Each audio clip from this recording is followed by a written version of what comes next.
Bonjour, bonjour et bienvenue sur le plateau de Bâti-Journal TV. Nous sommes à Paris, Grand Palais, et bien sûr nous sommes au Forum Bois Construction 2025. Avec mes trois invités, nous allons parler d'un projet bas carbone, d'un projet bois évidemment. Pour en parler avec moi, monsieur Marc Escargueil. Marc, bonjour. Bonjour. Marc, vous êtes directeur adjoint de la maîtrise d'ouvrage CDC Habitat. CDC Habitat en deux mots. Alors en deux mots, CDC Habitat, c'est un bailleur qui est présent sur tout le territoire national avec plus de 550 000 logements gérés, dont 140 000 en Île-de-France, avec de grands enjeux de développement de patrimoine. Donc on parle de près de 5 000 logements neufs lancés par an en Île-de-France et également des enjeux d'intervention sur le parc à hauteur de plus de 3 000 logements réhabilités par an en Voilà, Île-de-France. parce qu'il y a un petit peu de réhabilitation. À côté de vous, excusez-moi, Aveline, c'est ça? Anne-Lise, excusez-moi, j'ai très mal écrit. Anne-Lise Rosier. Anne-Lise Rosier, bonjour. Vous êtes chef de projet chez CDC Habitat, c'est ça? Exactement, et j'ai eu la chance de suivre le projet du coup dont on va échanger. À côté de vous, monsieur Léo Garros. Léo, bonjour. Bonjour. Vous êtes architecte, la SCOP Atelier 15. Oui, c'est ça, ouais. Une société coopérative d'architectes spécialisée dans la construction bois. Et on est basé à Ivry-sur-Seine, donc en région parisienne. Et là, nous allons partir à Sannois. Exactement. Présentez-nous ce projet. Alors, ce projet, de quoi s'agit-il? C'est une construction de 27 logements qui est située à Sannois, dans le Val d'Oise. Une construction tout bois de 27 logements sociaux financés par le prêt locatif social, entre autres. Donc on est venu en fait... Voilà, on voit les images apparaître à l'écran. C'est ça, je vais pouvoir mieux vous expliquer. C'est une densification d'une résidence du patrimoine CDC Habitat Social, la résidence Bel Air qui est située donc à Sannois, dans un quartier prioritaire de la ville. On a donc 140 logements et on avait une dalle qui était vierge, qui abritait donc le parking souterrain. Il abrite toujours. Exactement, toujours. On est venu donc densifier notre patrimoine en surélevant 7 dalles de parking et en créant 27 logements qui sont répartis sur 2 bâtiments de 2 étages chacun. Avec une volonté de tout faire en bois. La surélévation, c'est des choses que vous faites souvent? Alors nous, CDC Habitat, comme je disais, on a un objectif de faire 5 000 logements neufs par an en Île-de-France. Donc effectivement, il y a de l'augmentation de notre patrimoine par du développement externe, mais il y a aussi de la densification sur site. La densification sur site, ça peut prendre plusieurs formes, dont la surélévation, mais ça peut aussi être de l'extension de la densification sur des parcelles. Et effectivement, c'est un mode de faire qu'on essaye de plus en plus de développer parce que, comme vous le savez, le foncier en Île-de-France est quand même rare. Voilà, là, vous aviez du foncier, vous l'avez utilisé. Et le bois, finalement, s'impose un petit peu lorsque vous choisissez de faire ce projet. Alors, est-ce qu'il s'impose à cause du fait qu'on soit en surélévation ou est-ce qu'il s'impose pour d'autres raisons? En fait, d'une certaine manière, il s'impose. C'est une proposition qu'on fait nous en tant qu'architectes.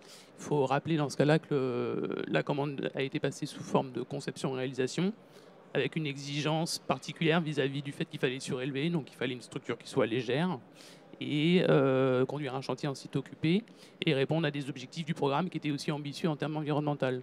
Mais en soi, le bois n'était pas explicitement attendu en fait dans la consultation. C'est vraiment une proposition que nous on a faite pour pouvoir répondre à ces sujets-là. Oui, si je peux ajouter, donc c'est un projet qu'on a souhaité réaliser en conception-réalisation du fait donc de cette problématique structurelle, de problème de surélévation de cette dalle de parking et également pour répondre aux ambitions environnementales de CDC Habitat qu'on avait déjà à l'époque.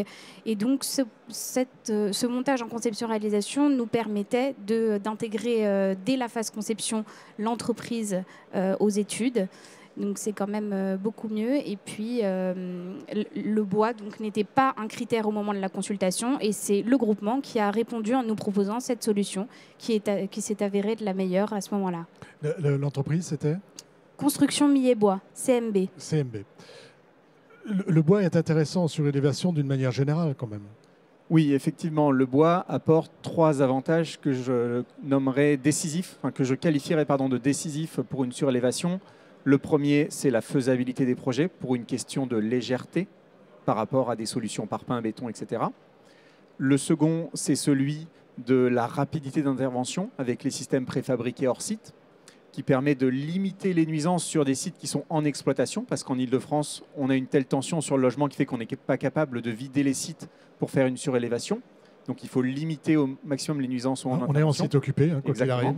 C'est ça. Et le troisième avantage décisif, c'est assez clairement les qualités environnementales du matériau qui nous ont permis, sur une opération comme celle de Sannois, d'atteindre, pour une opération qu'on a lancée en 2018, un niveau de performance qui est équivalent au seuil 2028 de la RE 2020.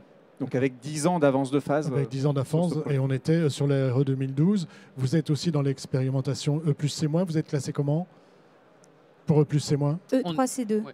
E3C2, ouais, E3C2, et c'est aussi un bâtiment qui a une labellisation BBCA, c'est ça? Exactement, bâtiment bas carbone. Bâtiment bas carbone, au plus haut niveau du plancher. On a une superstructure qui est totalement en bois. On bénéficie en fait d'une certaine manière d'un avantage puisque tout ce qui est fondation et gros œuvres fait partie de déjà là. Et on n'a pas à le construire, donc on a forcément oui, il y a un gros avantage. Vous n'avez pas été obligé de faire la superstructure. Voilà. Vous aviez déjà le parking. On avait déjà le parking, on avait déjà les fondations et tout ça, quoi. Voilà.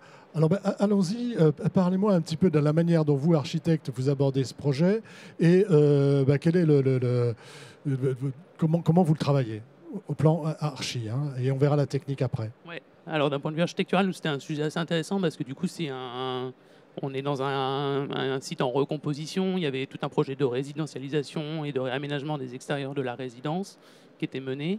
Et on avait cette dalle qui était un peu un espèce de non-objet urbain, qui n'avait pas de connexion, pas de fonction, pas d'usage, sur laquelle on a voulu retrouver un lien urbain en reconstruisant des espaces à échelle humaine, avec notamment un système de cours. Là, on voit bien sur la coupe, une cour qui dessert les bâtiments, 2 bâtiments, une vraie façade sur rue, un rez-de-chaussée sur rue, parce qu'il n'y avait pas de rez-de-chaussée en fait, et donc des espaces extérieurs pour tous les logements, avec un système de balcon qui vient faire une espèce de façade assez épaisse, et donc qui vient dessiner toute l'architecture de ce projet-là. On a des logements de quel type? On a des logements de petite typologie, c'est du T1, T2, T3 grosso modo. Mais on a une composition architecturale qui est vraiment inscrite dans une logique bioclimatique. Et notamment, on arrive, malgré les petites typologies, à avoir des logements traversants pour toutes les typologies. Donc même le studio est un logement traversant. Et pour nous, c'est quelque chose d'extrêmement important. Et ils ont tous un espace extérieur? Ils ont tous un espace extérieur privatif, un balcon ou une terrasse. Et donc de l'accès à la lumière et à la ventilation naturelle des 2 côtés, quoi. Comment ils dialoguent, ces bâtiments, avec l'existant? C'est assez... Bon, ils se distinguent, ils sont très différents. Ils sont très singuliers, ils ont une couleur différente, etc. Mais en même temps, pour nous, c'est aussi le récit de 2 moments de l'architecture du logement en Île-de-France.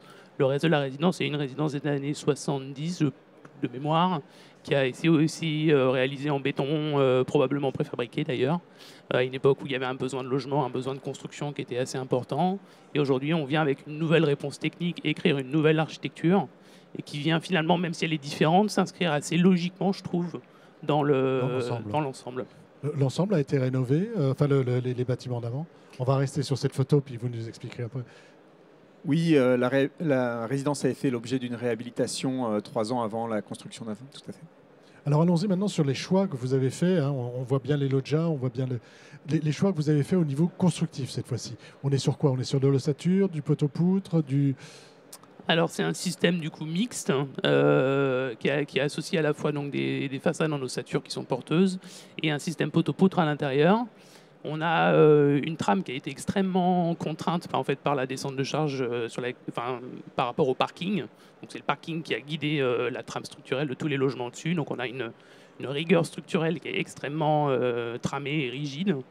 Et un système du coup de préfabrication assez élevé pour pouvoir limiter donc, les nuisances de chantier, avec des façades qui sont arrivées complètement revêtues du barrelage extérieur, équipées de la menuiserie.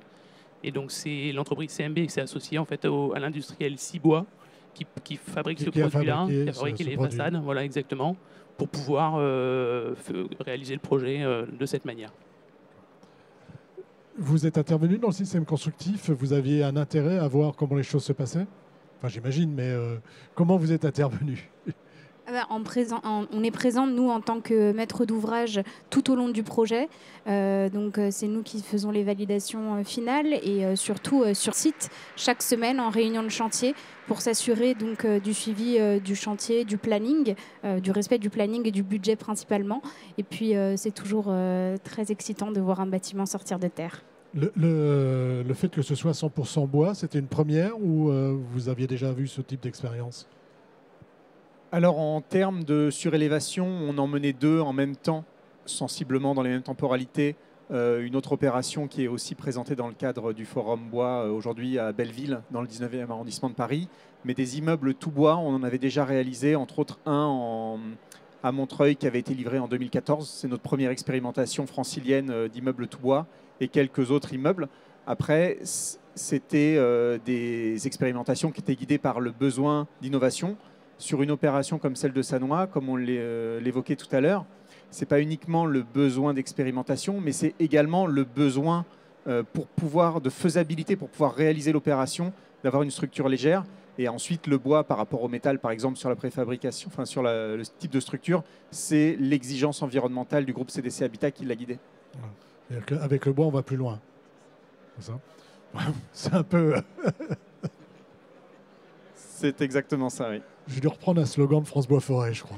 Mais qu'est-ce qu'il y a à ajouter sur ce programme pour vous, l'architecte, et la manière de travailler avec le bois ? Bon, vous êtes habitué, hein, vous faites, je pense, beaucoup de bois, mais qu'est-ce qui fait un peu la singularité ici par rapport à d'autres projets sur lesquels vous avez travaillé ?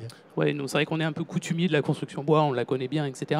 Ce qui est intéressant sur ce programme-là, c'est le montage en conceptualisation, en fait, qui trouve toute sa pertinence et tout son intérêt dans des situations assez singulières et vraiment très particulières qui nécessitent qu'on expérimente et qu'on anticipe énormément de sujets techniques. Donc là, moi je trouve que la richesse de ce projet-là, de ce point de vue-là, pour nous architectes, c'est de pouvoir collaborer avec l'entreprise dès le début et de réfléchir effectivement à la solution technique dès le début pour pouvoir répondre au projet, quoi. Voilà, c'est vraiment ce montage-là qui est vraiment intéressant. Quand on fabrique en usine, quand on fabrique à l'atelier, de toute façon, il faut tout prévoir en amont. Oui, il n'y a pas qu'une question. Il y a effectivement une question d'anticipation d'études, de haute préfabrication, qui nécessite de résoudre énormément de sujets techniques en atelier et qui fait qu'effectivement le percement est au bon endroit sur le chantier pour pouvoir intégrer le tuyau du plombier, etc. Mais c'est aussi dès le début réfléchir à une forme architecturale en fait qui convient à ce système de portée, qui convient à la portée de structure bois, au parking qui est en dessous. Donc c'est des petits détails techniques, mais c'est aussi la conception globale du projet qui est nourrie en tout cas par le système constructif et la manière de construire que l'entreprise amène et que nous on ne connaît pas jusque dans tous les détails, quoi. Ouais. Vous vouliez ajouter quelque chose, je crois, non ? Ah non, j'ai eu l'impression. D'accord, volontiers. J'ai toujours un mot à ajouter, bien sûr. J'aimerais rebondir parce qu'effectivement, je partage totalement les propos de M. Garros, architecte de l'opération. Si le bois présente des avantages décisifs, il y a quand même quelques contraintes pour les surélévations, dont le fait d'anticiper les études et d'intégrer l'entreprise en amont des études. Donc la solution de la conception-réalisation pour les maîtres d'ouvrage publics est quand même vraiment adaptée à ce type de projet si on veut les réussir. Parce qu'effectivement, tous les systèmes sont distincts et on voit bien que toutes les entreprises ne seront pas capables de répondre à chacun des systèmes. Un autre élément qui n'a pas été mis en avant par M. Garros, qui est aussi une contrainte dont il faut tenir compte, c'est la capacité à s'adapter. Donc, comme il l'a expliqué tout à l'heure, on est passé d'une solution en module 3D à une solution en modulaire 2D en cours d'études. Ouais. Voilà, donc il faut être capable de s'adapter. Sur d'autres opérations, je pense à celles qu'on menait de façon concomitante à Paris-Belleville, on a eu besoin de mettre en place des avis de chantier, puisqu'on était sur des systèmes, vu la hauteur de la surélévation, qui n'existaient pas encore, qui n'avaient pas de réglementation. Donc effectivement, il faut une équipe qui est quand même capable de s'adapter, capable avec un très bon niveau technique et capable de s'adapter, tout à fait. Pourquoi on passe du 3D au 2D ? Qu'est-ce qui vous a fait changer c'est beaucoup des questions logistiques, d'approvisionnement des modules, de transport, effectivement. Et c'est aussi, alors je parle peut-être un peu à la place de l'entreprise CMB, parce que c'est l'entreprise CMB qui avait fait cette proposition initialement, mais l'expérimentation sur le module 3D, ils sont venus un petit peu sur le sujet, en effectivement constatant qu'on transportait peut-être beaucoup de vide, et que ça nécessitait des moyens logistiques assez conséquents au regard finalement d'une préfabrication qui peut très bien se faire en 2D avec moins de transport sur place et une optimisation effectivement des chargements et de ce genre de choses, quoi. Anne-Lise, vous avez le mot de la fin. Bah écoutez, nous, on est ravis en tant que maître d'ouvrage de pouvoir densifier sur un patrimoine sans artificialiser les sols, donc pouvoir lutter aussi contre l'artificialisation des sols.